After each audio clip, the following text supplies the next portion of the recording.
Hey friends, so for today's video, I have two things that I want to talk about. I want to talk about, and they're the same thing.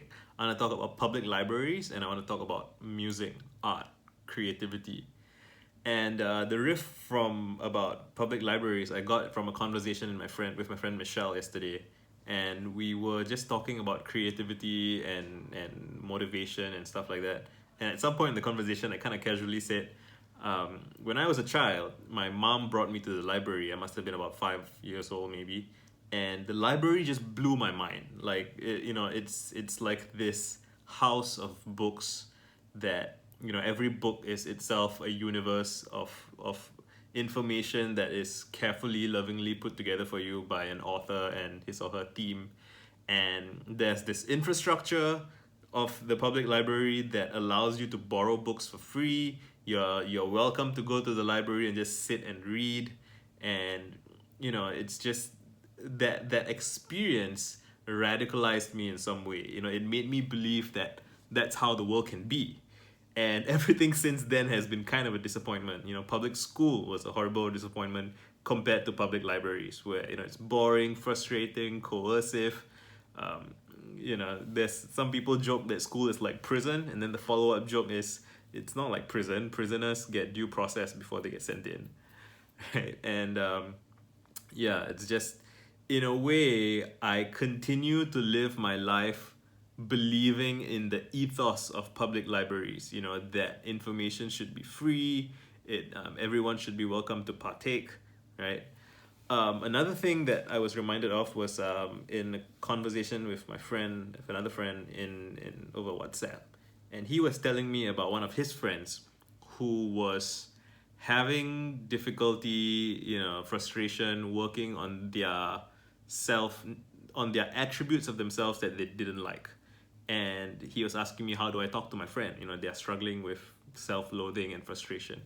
And at this point, I kind of have decent answers to these things. I wouldn't say I'm great at dealing with these things, but I'm pretty good. I've had a lot of practice. I've done a lot of introspection. I had a great mentor, my ex-boss, who helped me through these things over many years.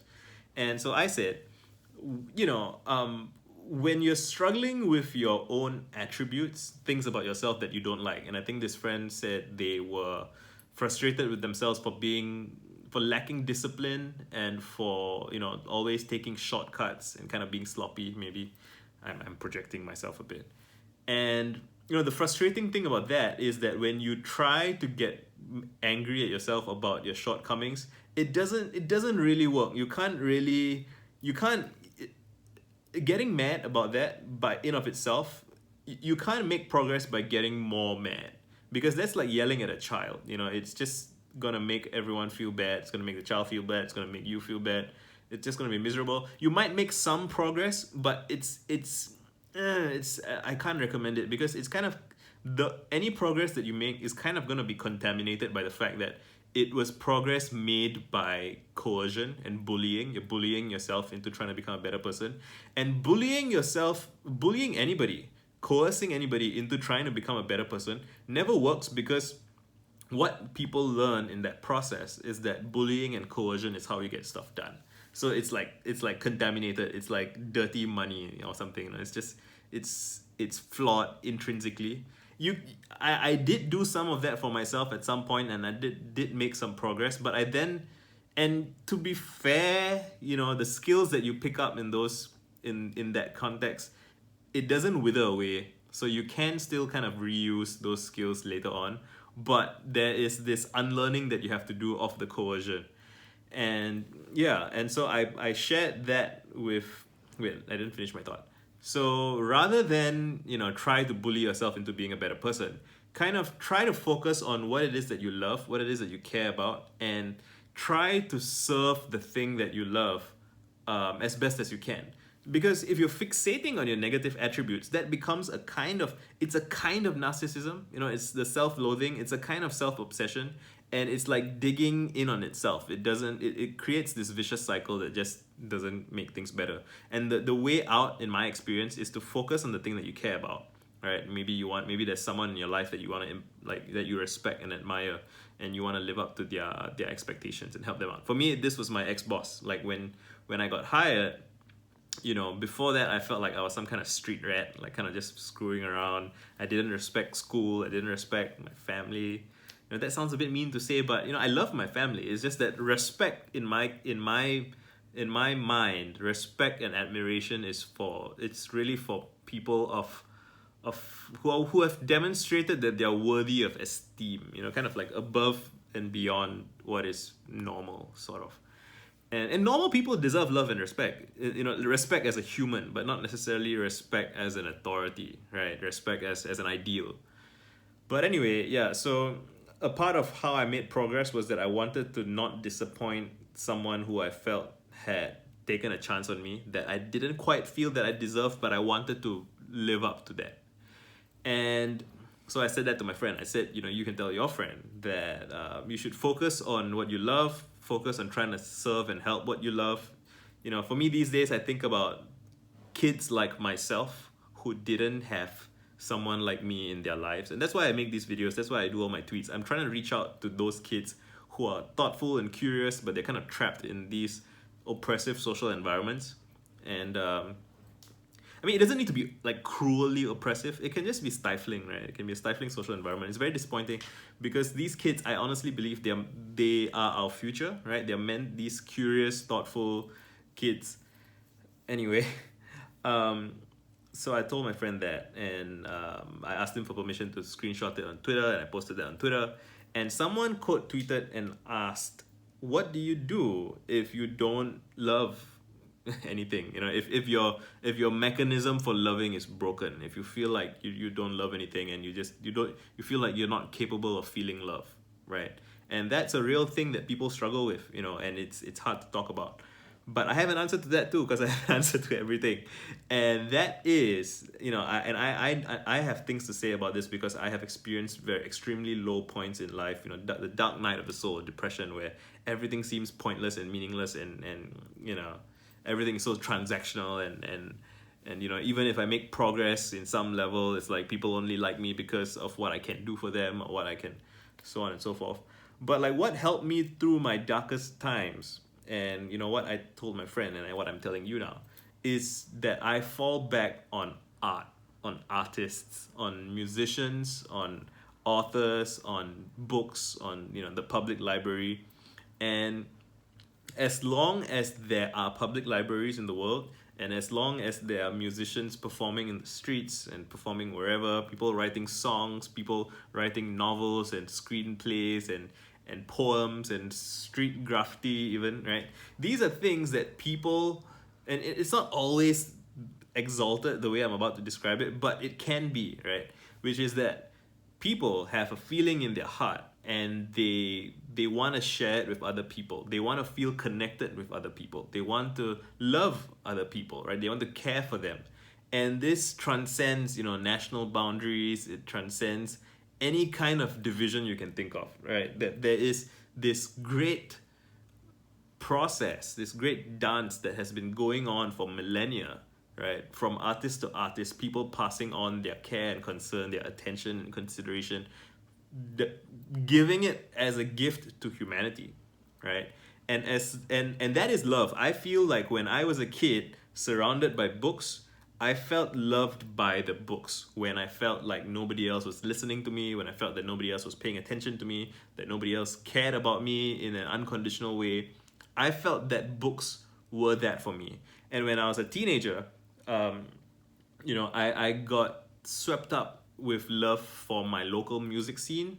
And I'm writing a whole novel about this, but like, and it's not, a local music scene is real, right? It's not like, the beautiful thing about fiction sometimes is that you get so far removed from whoever the author was, like maybe they died 100 years ago, and so you don't know about their personal struggles and what their ambitions might have been, or what selfish reasons they might have had to have done it. So it's like an old fiction book can be kind of pedestalized a little bit as perfection.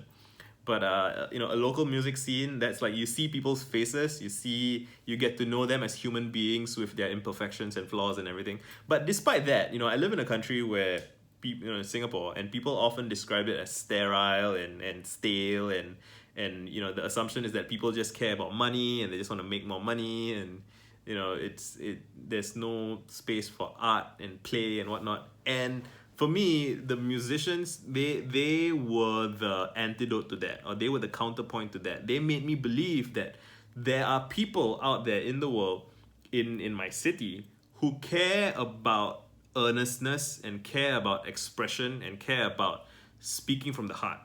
And even if they didn't perfectly live up to that ideal all the time, there were moments where I felt it. I felt that communion and connection amongst other people. And so that's something that I carry with me still. And what I'm trying to say here is that, this is this is love. It is the thing that, and you can immerse yourself in this love when you are feeling unlovable and unworthy, and you feel like you don't love anything and you don't love anyone. Like, that's my prescription. If you feel, in the depths of your despair, you feel like nothing matters, nobody cares, everything's pointless, go and find some art and immerse yourself deep in it as much as you can. I just, like an hour ago, I just finished watching the first season of The Legend of Korra, which is the Avatar second show, right? The first show was The Last Airbender, and I just finished the first season, and I was moved. At the end of it, I was crying.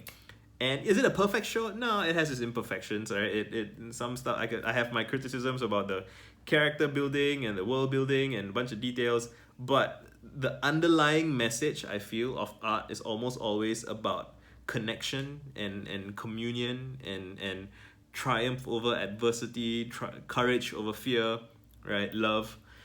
And part of why I cry when I watch things like that, it's not just the message of what was made, but the fact that people made it. The fact that people care so much about that thing. The voice actors came, the artists came, the writers came, and yeah, they get paid salaries or whatever, but like, you can feel when something has love put into it, and it's a gift to you, even if you're paying money for it. It's something that can stay with you forever.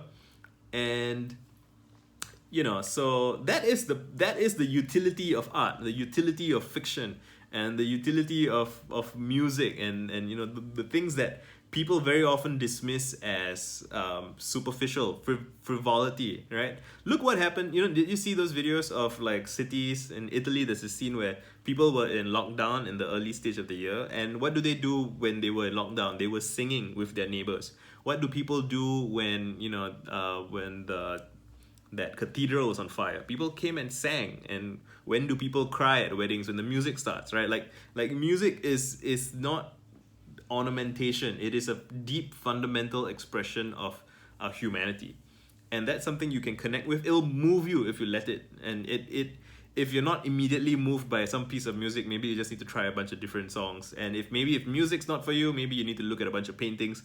But the point is that that's what art is about. Art is love.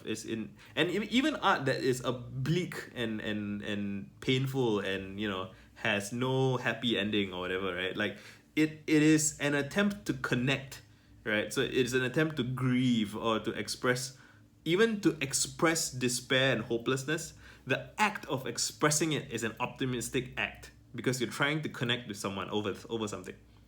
And I just want to share that. I want to say that focus on what you love, and if you feel like you don't love anything, let yourself be loved by art. And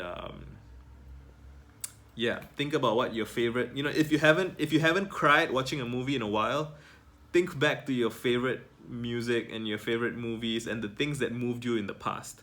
And I recommend revisiting it, and let that be your guide. Done.